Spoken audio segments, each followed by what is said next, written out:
Welcome to Inside the Moms Club. I'm your host, Monica Samuels, and I'm here with my co-host, Julie Orchid. Hello, Julie. Another hot day in Austin. I know, it's in the high 80s. Yeah, it's a little toasty, but It is. it's going to drop this weekend just in time. I know, that's why I'm wearing this jacket, because I feel I'm going to be ready this right. time, because you know how it is here in Austin. It's just up and down and up and down. It can't make up its mind. No, it cannot. Yeah. Just like we can't sometimes. I have a question for you. So you have a daughter that's now in college. I do.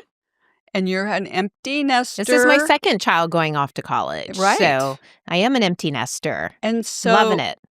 I know you are, but I know you're relaxing, having fun, doing the podcast. It's You're a lot of right. fun. This is great.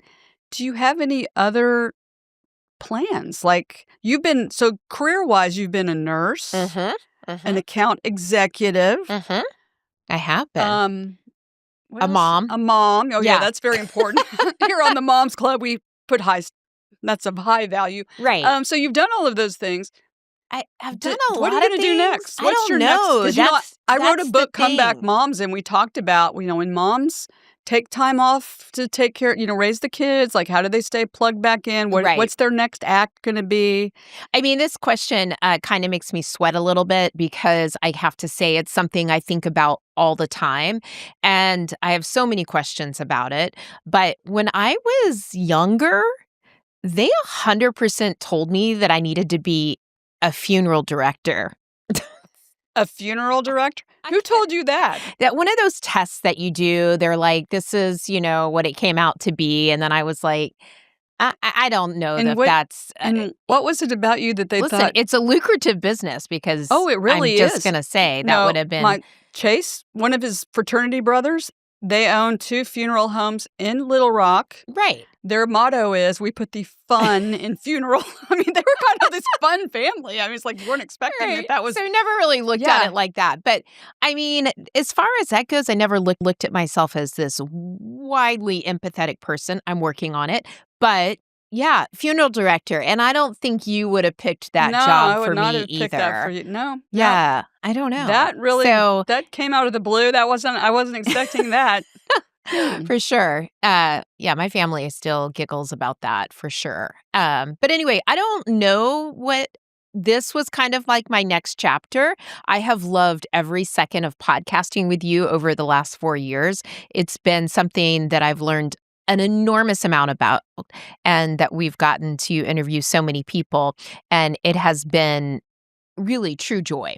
Well, this is your next act. I mean, okay. I'm just looking at it, if I get a new co-host or something. That's not going to happen. Oh my goodness! I'm joking. You're my co-host. I mean, what would I do without you? We're a team. We're a team.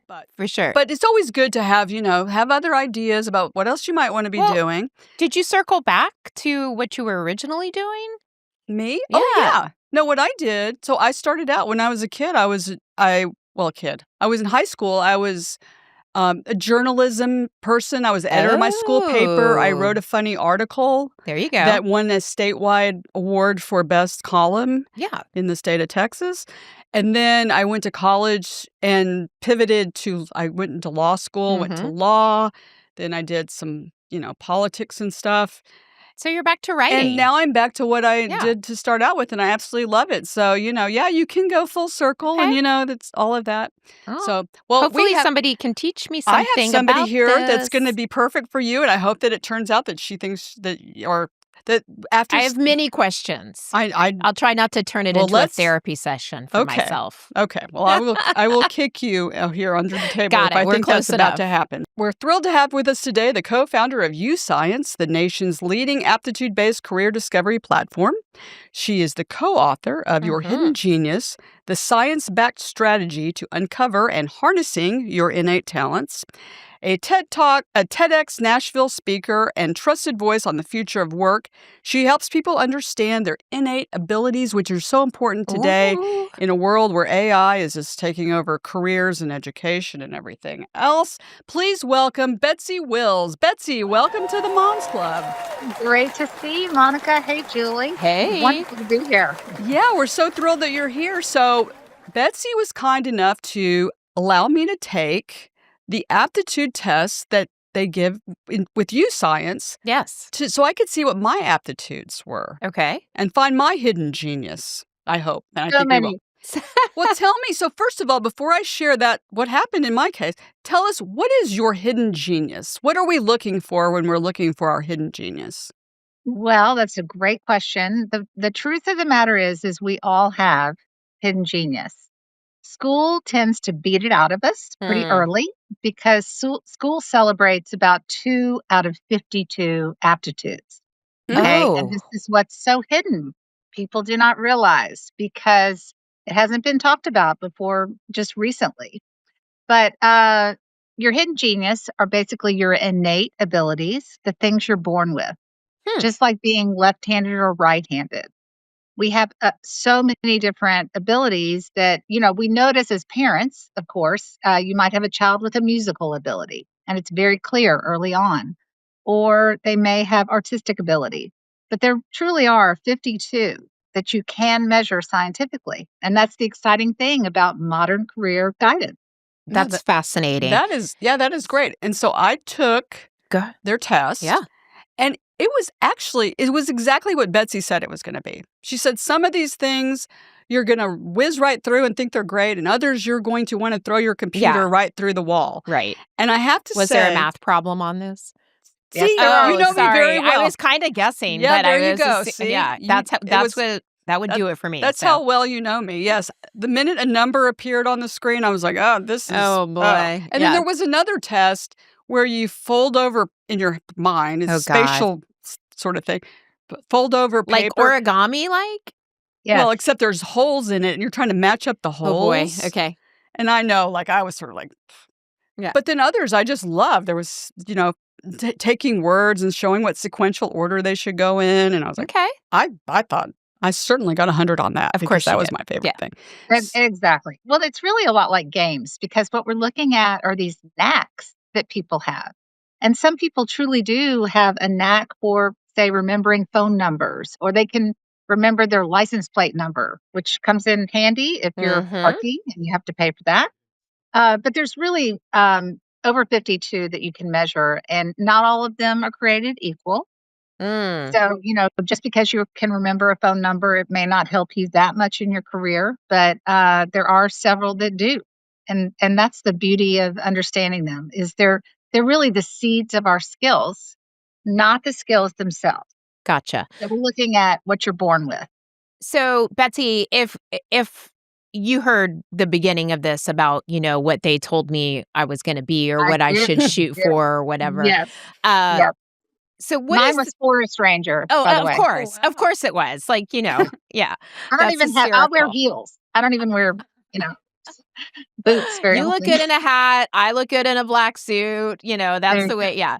But what I was going to say is, what is the difference? Obviously, I'm a different age group now, and that's what they were doing before. But what I was reading a little bit in your book and watching your TED Talk is, what is the main difference? So give us a heads up on, exactly what that is. Okay, so basically since the 1960s, career guidance has been caught in the Stone Age. Right. And what people think of as guidance was doing these surveys. And we all took the same one in high school. It's still out there today. It asks you to answer questions on a scale of 1 to 5. So it might have asked you, do you like building cabinets? Okay, now you're 17. Right. Okay. I don't know if you know that. So it's kind of a ridiculous kind of assessment to only use on its own. We are, it is important to know what you're interested in, but at 17, your field of vision is very narrow. But that toolkit is really all schools and colleges and employers have had. They use things like Myers-Briggs or this interest survey and call it career guidance. Wow. Now, we've known forever, though, that if you could measure people's aptitudes, that is the secret sauce that you need. But computing power wasn't really there to do this at scale. So if you had the money, even since the 1940s, you could go take this assessment. But it cost you about $1,000 in 2 days. Yeah. So really what the book is about is the fact that, hey, guess what? Now this is available to everybody online. for almost nothing.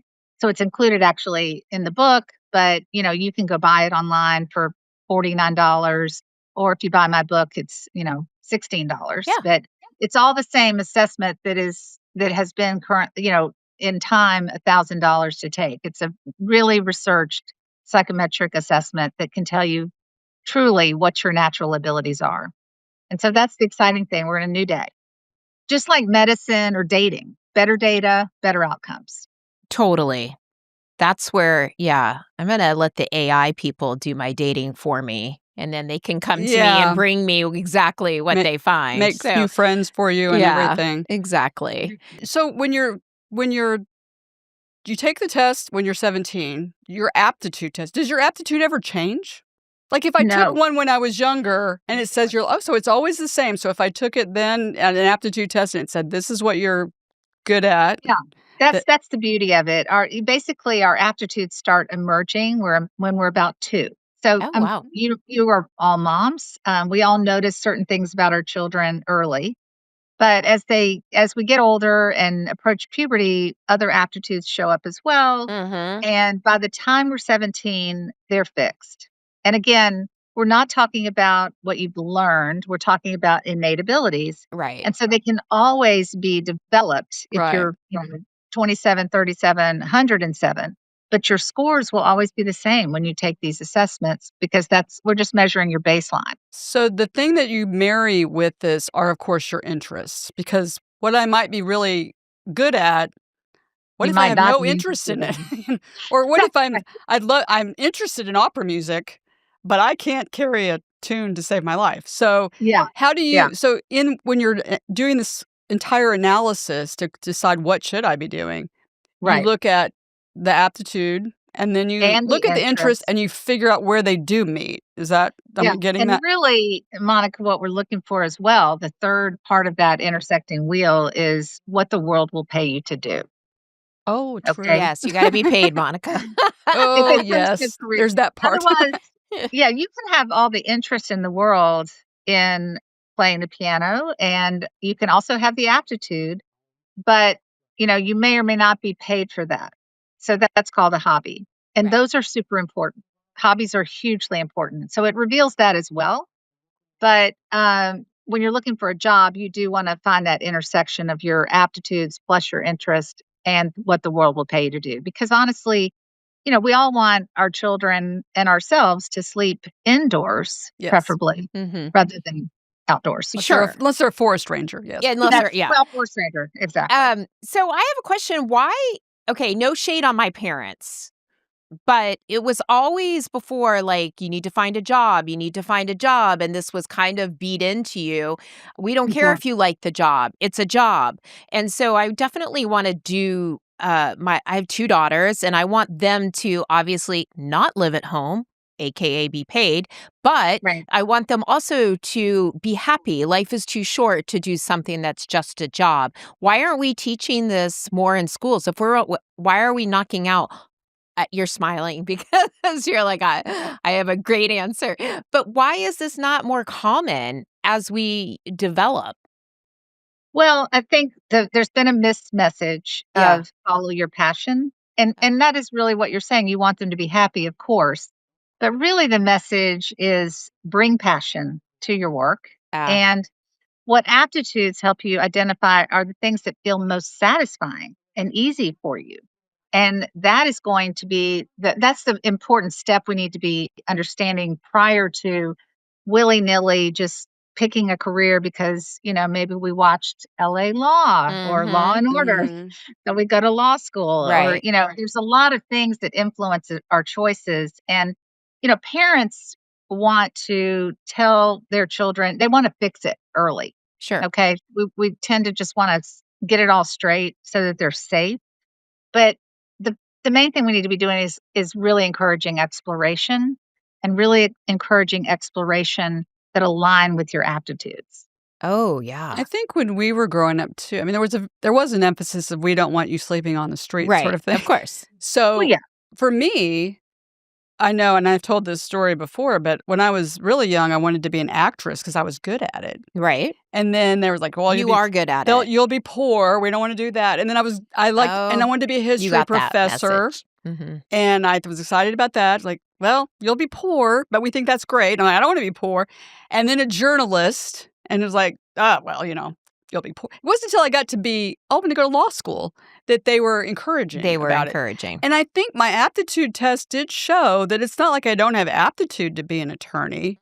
No. But I did need to have a passion for it, which really wasn't entirely there. Right. So, Well, I think also, what Julie was saying about, sometimes we're in jobs. I mean, jobs are jobs, Sure. and there's a reason work is a 4-letter word. I mean, it's the truth.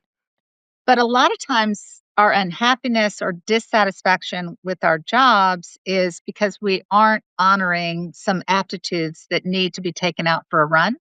And so before we put our job on the witness stand that is paying us well, like being a lawyer, I would first examine, what have I left on the table? Maybe it's a hobby I need to be adding to my life, not necessarily quitting this job knee jerk. Right. Now, sometimes we are in the wrong job, that's for sure. But I So like to tell people to, hold the phone just a minute before they quit. absolutely. Yeah. As I tell my children, it's a lot easier to look for a job when you have a job. So, Very good yeah. advice. Yes. So I have done a lot of things in my life. I currently am running some businesses, or properties, I should say, on the side, doing that as well. But I'm looking into am I this? I don't know how else to phrase this. Am I too old? Let's talk about age and how this works for people who are gotten their children off to college, and maybe they want to discover what do I want to do? Do I want to do something different? Listen, I've always done careers in connection. Whether it's account executive, I became a nurse. We're doing podcasting. Right. and this is Sales really comes great for easily to me. Things like that. No, the whole reason I started YouScience was I took an aptitude assessment in when my children were in school. I mean, they were already in school. I'd had a job before that. I'd then stayed at home with my children. It's the perfect time when you're reevaluating. Any pivot point is a good time to start by understanding your aptitudes. Yeah. That's really why I wrote the book, Your Hidden Genius, was so that everybody could have access. There's no bad time to understand what they are. And, all of us have this nagging feeling at one time or another, like maybe I'm not in the right job or maybe I'm dissatisfied. That's normal. That's very normal. So giving yourself the time to kind of look back at what your core innate abilities are kind of gives you the confidence to try something new. Yes. Or to, look at other people not as a flawed version of you, which is what we tend to do. Yeah. We really do. So it's that insight of self that's the beginning point. And then it can, it maps you to all the careers out there. If you're interested in moving on with a formal career, you're going to get a lot of good ideas by that matching process. I mean, like I said, dating is personalized, medicine is personalized, career matching is now personalized.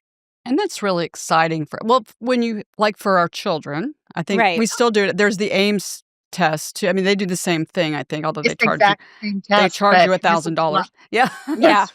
Because some of the kids we know took that test.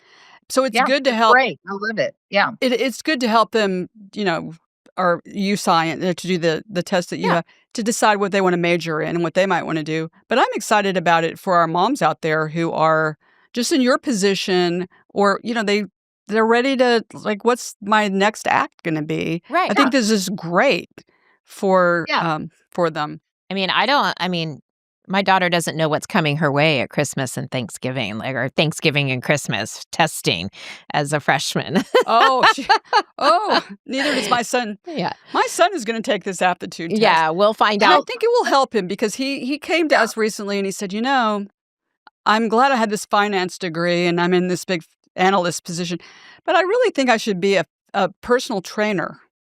And I was like, I mean, that's nice, I guess, but I don't really know that So I want you're you to give up your day job. Plus, we've seen his credit card bills. I'm not sure he can afford to be a personal Right. trainer, so there's a lot of There's issues not there. enough But clients that could pay that is what you're maybe it would saying. be helpful for him to see for himself. Like, because it is Exactly. eye-opening. When you were going over my test results with me, I was like, "Oh, Yeah. I know I aced that part, and I know I was awful at that." So, but I learned a few other things about Notice how myself. Monica's trying to get an A on an aptitude I test. know, I know. Uh, uh, There's no A's in That's aptitude. my nature. That's what I'm saying. Yeah, Now, well, I love to give example too about what's different about aptitude assessments is there's no good or bad score, yeah. and as Monica knows, some of the assessments, they feel like games. When Yeah. you say, Monica, they Mhm. feel like Yeah, games. they do. And yes, you do feel like throwing the computer out the window for some of them, and others, you're going to think, why was this so hard? But everybody's different into which games they find to be that way. And it's so clarifying to kind Mhm. of understand these differences all of a sudden about yourself. So, again, it jumpstarts a lot of things for Well, yeah, it people. jump starts, I would say, a little bit of your self-worth too, because if, like you said, I mean, a lot of times, we all did a stay-at-home mom for a period of time, Oh, yeah. and so I see two things on this. A, is it harder for women, you think, to take this test and understand, where they would be placed or what their, aptitude is? Or and then where do hobbies fit into this? Because Monica and I talk about hobbies all the time.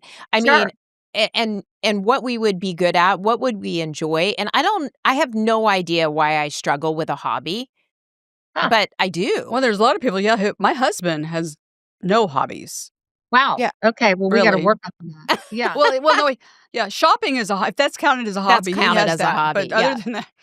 That's computer science. Oh, okay. Right, right, Hey, right. You're so now I right. feel better about it for myself, yeah. There you Yeah. go. You're navigating all that stuff. No, so we do tend as women particularly to discount things that come easily to us. Because Yeah. what we do is we say, "Oh, anybody can do that. That's not valuable." Yeah. And it's the very thing that is. And so, Mhm. this really reveals that. But what we do find, we've tested 7.5 million people now on this Wow. assessment. Oh, Betsy, And that's we have a fantastic. lot of data across every age and stage. Yep. People who are 70 years old, people who are 17. And, what we find is women particularly tend to score as more likely and more able to be, for instance, computer scientists Oh, than men. Hmm. And it also, construction has been one of the things that a lot of women don't realize would be a great career path for them. I mean, we tend to think about, the person, on the scaffolding, but there's a right. huge industry because it's very much about organization, very high paying jobs. So Mhm. you uncover more options than you close out when you find this out. And then, you know, I think I can't remember what your second question was. It was about hobbies Hobbies, and yeah. why Oh, we hobbies. Oh, struggle. I yeah. mean, No, why hobbies. yeah. Yeah. No, hobbies. So, for example, you might score, you have a suite of suggestions that come up from a Okay. career standpoint when you get your scores. I know Monica saw this. But let's say, for example, someone who scores to be the same profile as an architect. Okay. Oh, Just because you have the aptitude for being an architect doesn't mean you are one right now. right. You have to add learning and practice and schooling and training. But for someone who scores like that, you're going to have faster uptake. If you did apply, if you've had interest and wanted to do it and you Mhm. score like that, it's going to become easy for you. But the same profile who scores as an architect also would enjoy fine art photography, and it Mhm. shows Oh, as well, Mhm. yeah. which is fascinating to me. But if you think about, they're similar in the sense of, it's lighting, it's measuring distance, Mhm. it's scale, it's a lot of things that architects do, but that's a clear hobby, So not true. necessarily a job. Right. When you were mentioning earlier about women have shown great aptitude in computer science or even in construction, there's a part of the test, as I recall, where they kind of asked you about your interests later at the Yeah, end of it. Do you yeah, find because do women show a lot? I mean, do they express, "Oh, yeah, I am interested in that," and so it matches up? Or do they no. not I mean, is that more societal, do you think? Like, we're not encouraging them to be interested in that because we've sort of got this Yes. stereotype that they can't do it for some reason when actually they really could. Yeah. Right. And I how do mean, we I don't fix know that? many unfortunately, what we do is what we see, or what we think we're interested in is what we've been exposed to. Mhm. And so, yes, I think, and of course, we can't group everybody together, but most, women tend to be encouraged towards the helping professions, for example, and there's nothing wrong with that, nursing, teaching. And so, what we see when people answer that interest portion is a disproportionate amount of women are, answering it, and it says, oh, you should be those things. Hmm. But when we reveal that only their aptitudes, it shows a completely different picture. And so as early as we can tell people that, the better from the standpoint of our kids. But even as adults, I think it gives people, the license to try things they may never have tried. Maybe you want to take a programming class and you never considered that before because no Right. one told you could. Mhm. Oh, yeah. So Yeah. No, that's really interesting. We need to be students again. I know. Well, I was well, wondering. you're still a student. You're a life student. Yeah. Truly. I was. I believe you. I mean, it's definitely something that shouldn't be put on the back burner of, Mhm. for Oh, sure. absolutely. How long did it take you to do all this research and put this book together? Longer than I want to admit.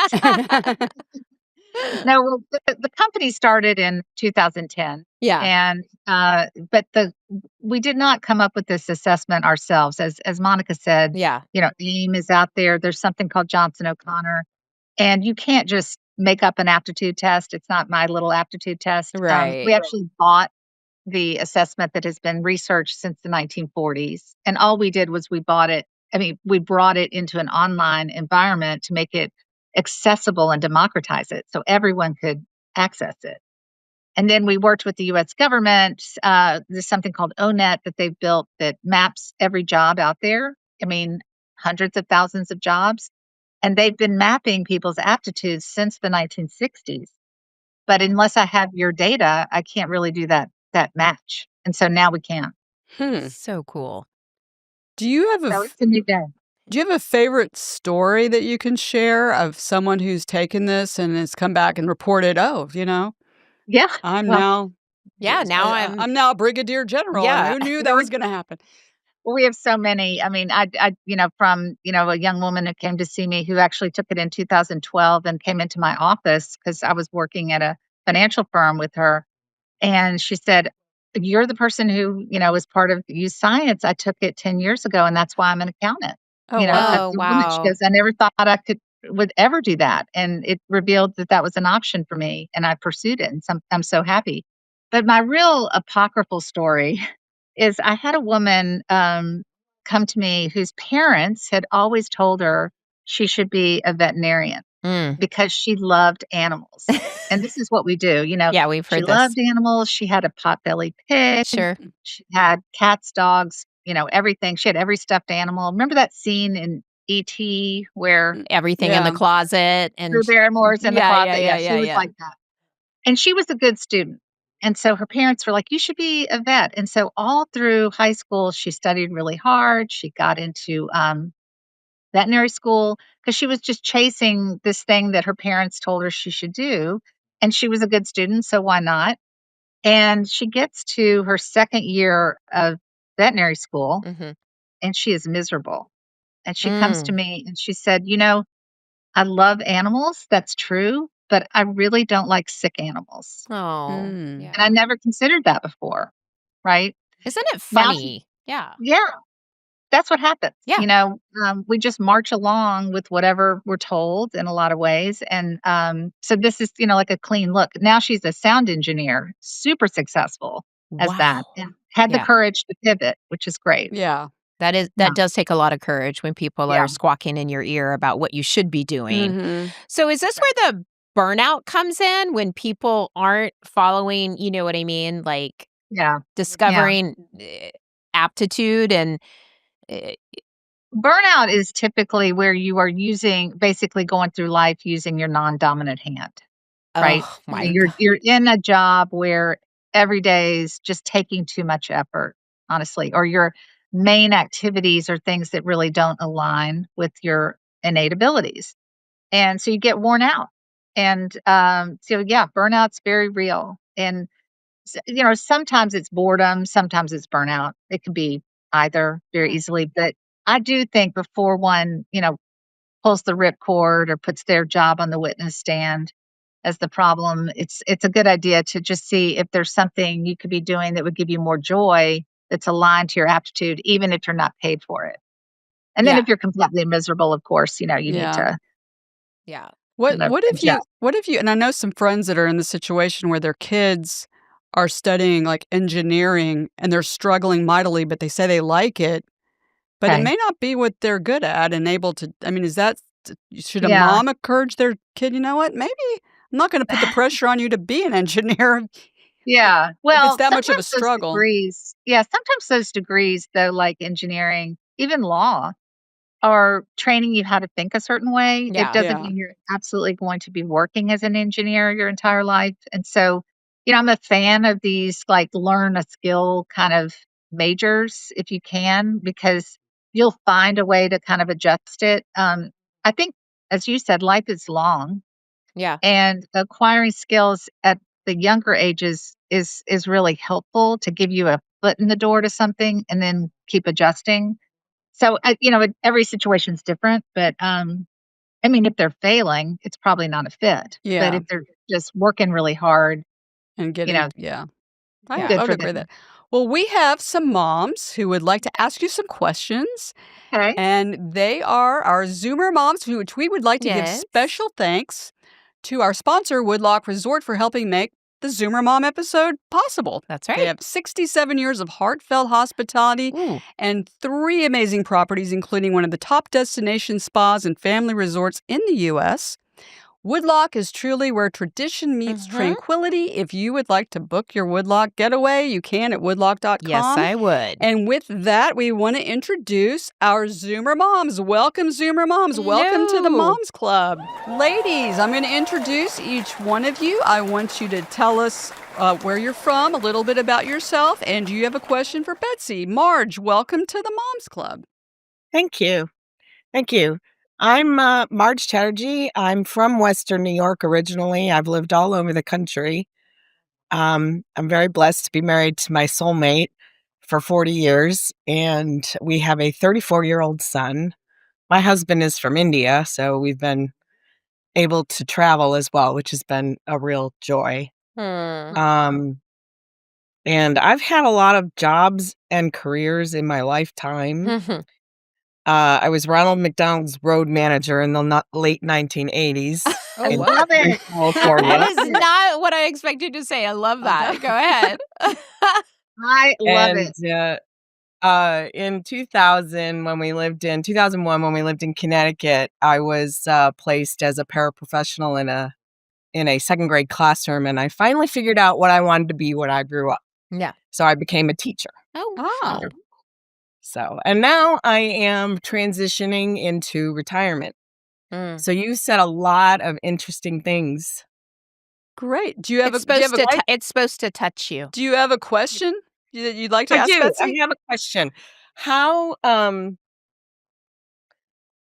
would someone like me figure out, their aptitudes and how they fit into my interests at this point in my life as a over 60-year-old woman ready to, not really go anywhere from 9 to 5 and get paid to do it. Yeah, we're talking about your 5 to 9. Exactly.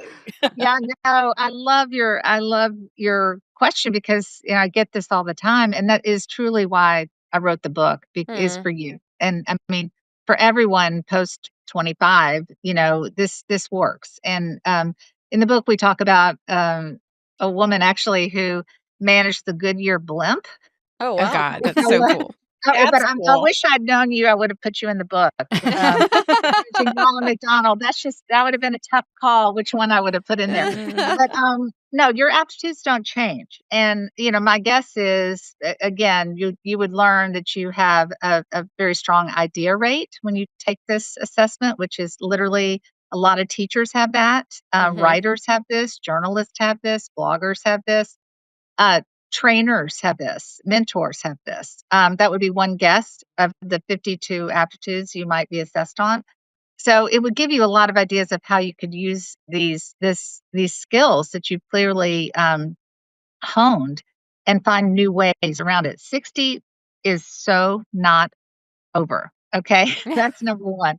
One person we talked to in the book is actually the White House usher who was 70 who took this, and he scored the same as he had scored 30 years prior, taking the very expensive assessment. So again, your aptitudes won't change. So I would encourage you to do it and revisit so many options you may have put on the back burner.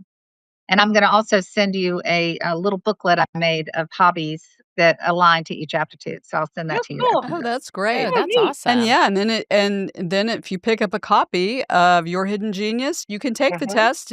I think there's a code on there. Yeah, you definitely. It's really easy. I did it. Yeah. There's it's a great Monica, book. I think you have a future. It's a great book. Thank you very much. Hannah, welcome to the Moms Club. Tell us a little bit about yourself, and do you have a question for Betsy? Yes. Hi, I'm Hannah Holsey. I live in Charlotte, Tennessee, about an hour west of Nashville.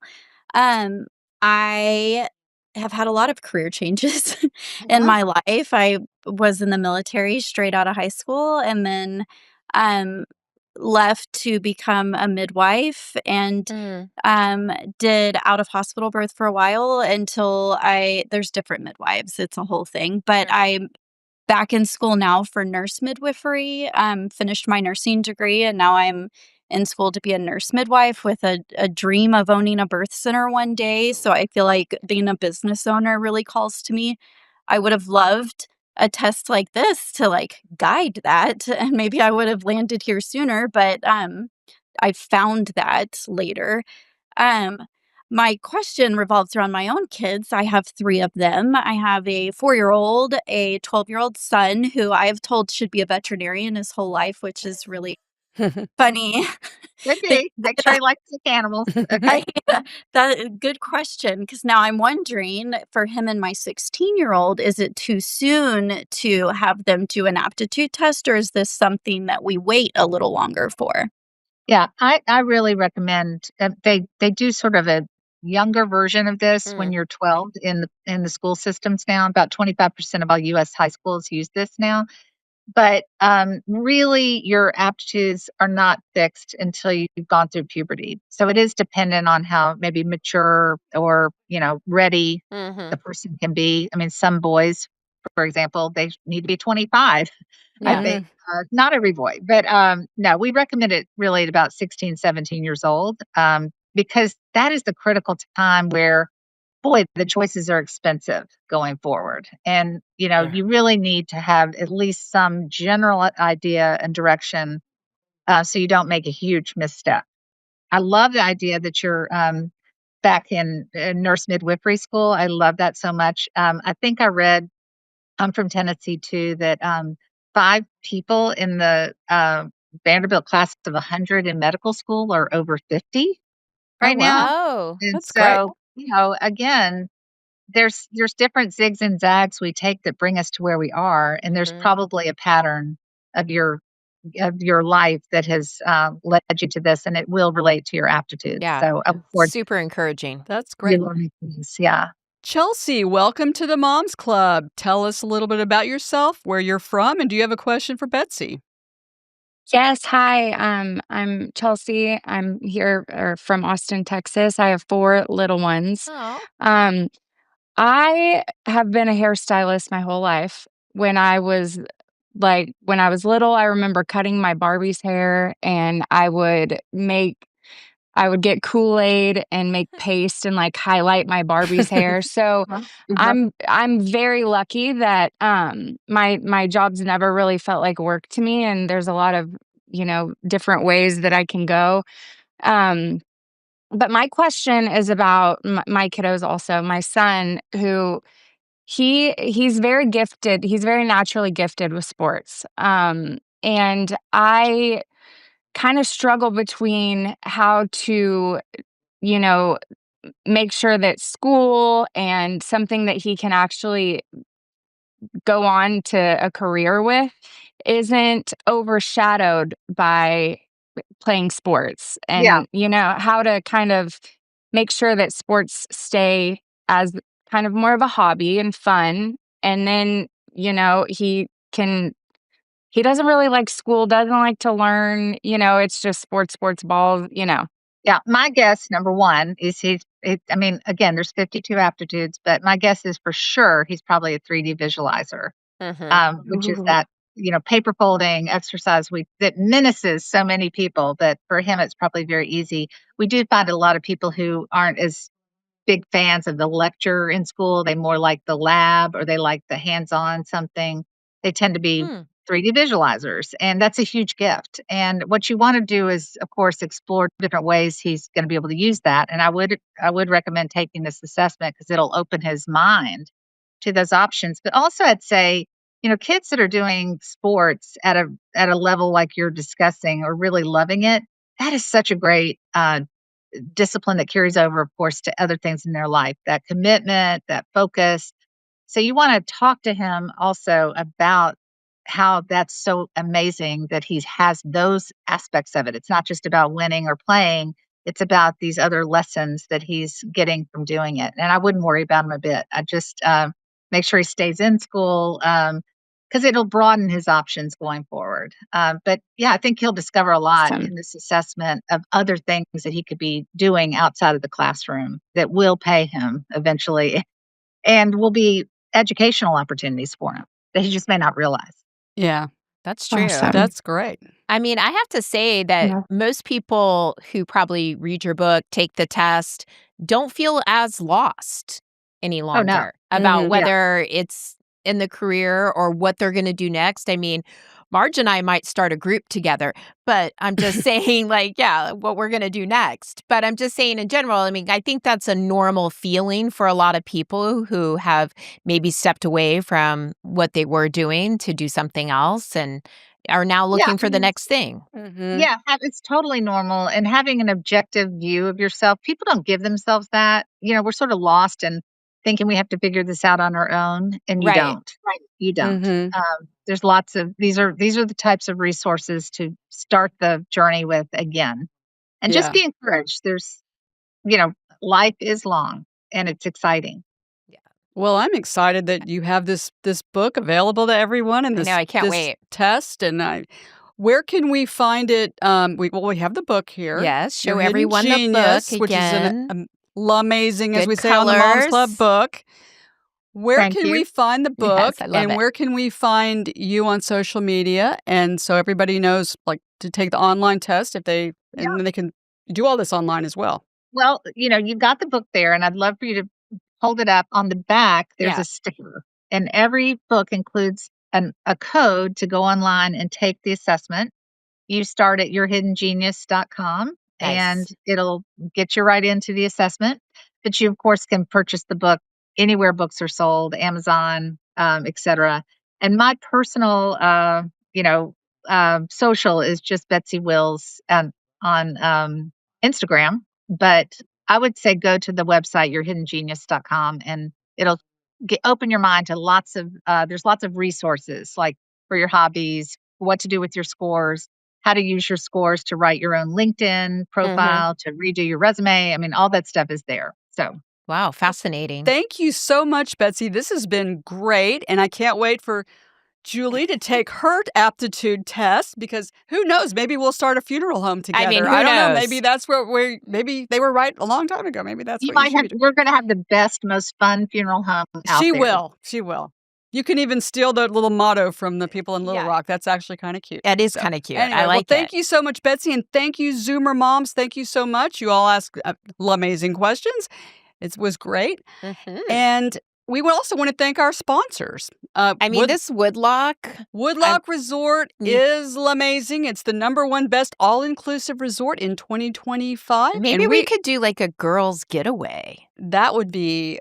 I would love that. I would absolutely love that. Well, we are so excited that they've decided to become part of the Inside the Moms Club family and sponsor our Zoomer moms. And we also want to thank our sponsor, New Calm, which is that app that helps you relieve stress. I need it for sleep focus. better, focus, exercise. Yeah. It's great. It is spelled NUCALM, and you can find it in the App Store. Yes. Or check out newcalm.com. It is great. And ladies, if you put Moms Club in the code at checkout, you get 15% off every month of your subscription. I love a good deal. I do too. Yes, that's for sure. Especially, listen, 2 things. The resort and New Calm, Woodlock Resort, things that help you relax, peace and tranquility. Yeah. I'm all for it. We are all for that. You're absolutely. And a good deal, too. Yeah. Because, I shop all the time. So on the rare occasion, I got all excited the other day because I actually got a discount on something, and everybody thought that was so unusual for me because it was an I experience. usually spend a lot of money out, sadly. You prefer to pay full price. Yeah, exactly.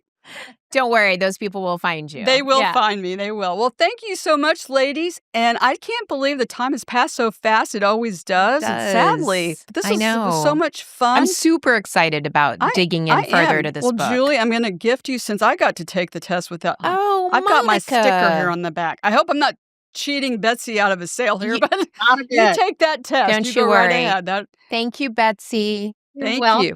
Call me and we'll go through your results. Oh, I can't wait to hear all about all that. Well, I'll be sending it to you. We are so excited to have had this episode, and we're going to have many more to come. And remember our motto, ladies. We don't want you to forget it before we part with you today. If you don't laugh sometimes, Julie, what happens? You're going to cry, people.